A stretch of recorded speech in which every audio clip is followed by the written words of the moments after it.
Obviously, tonight probably didn't go as well as you wanted it to, but could you just kind of put a bow on the weekend and what it's been like this whole weekend? It's an amazing weekend being back in Charlotte, and pretty much everything I imagined it to be.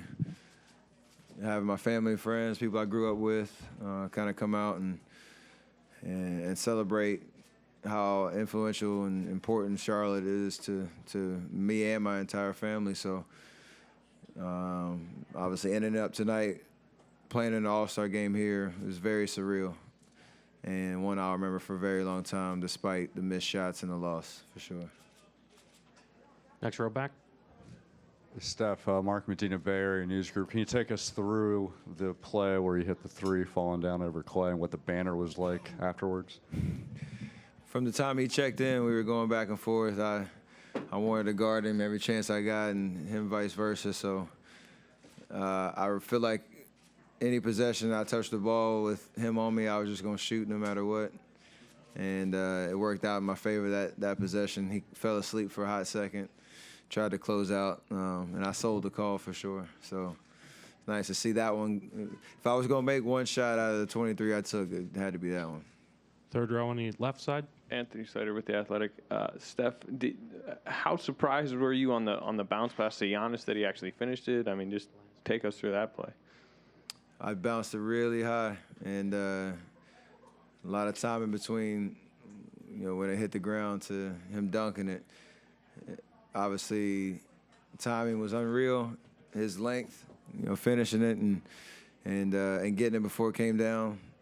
Pretty bang play. Just glad we had that connection. I'm not sure anybody else on the floor could have finished that one. So for it to be choreographed like that was pretty nice. Back row center. Manuel Rodriguez from TAP Deportes, Puerto Rico. You showcase your talent to the whole city that saw you grow up, but you blessed more children when you were here during the All-Star weekend. How do you feel blessing other people that saw you grow up and they now can have that opportunity to be blessed by you?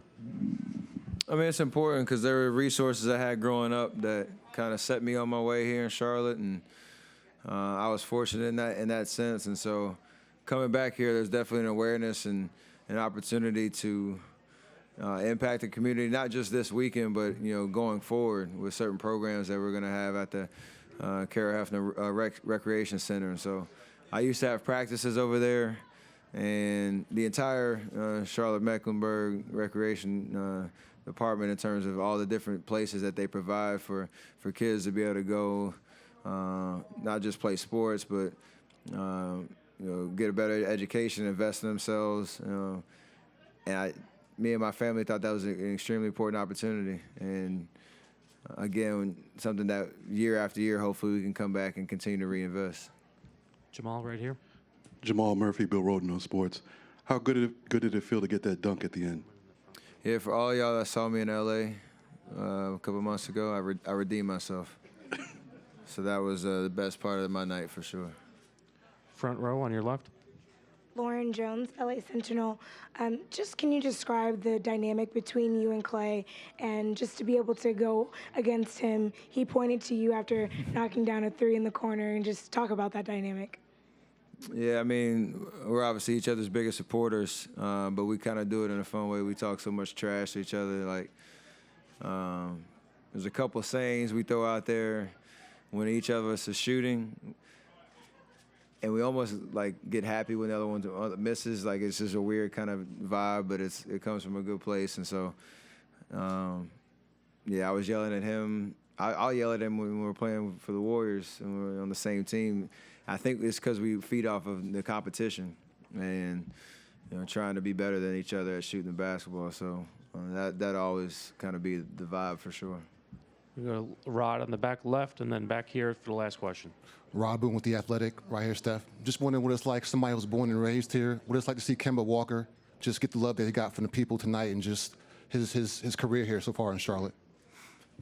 For me growing up, obviously with the Hornet organization being here, representing the city, leaving and then coming back, it's a different name, now the Hornets again. Like, there's just a lot of history here from a basketball perspective, and I think I felt it everywhere I went, celebrating, my dad and Muggsy, Lonzo Mourning, Glenn Rice, Larry Johnson, Kendall Gill, all those guys that suited up for the Hornets. You know, Kemba, he's breaking all these records, and it's unbelievable to see how he's, one, established himself as a premier NBA player, but to do it here in Charlotte and get the city behind him and give him something to root for, I think it's truly special and something I respect so much from his standpoint. And hopefully he stays here, you know, for a long time. Who knows how that'll work out, but just the way this weekend all came together with a little, you know, older guys and the new regime with Kemba, kind of all celebrating what it means to be a Hornet. That was pretty special. Last question in the back right. Steph, Dustin Pfeiffer, Fox Sports Southeast. Kind of asked my question, but a follow-up. Do you, with those records being broken here by Kemba, do you give your dad a hard time about that a lot with most of his records going down?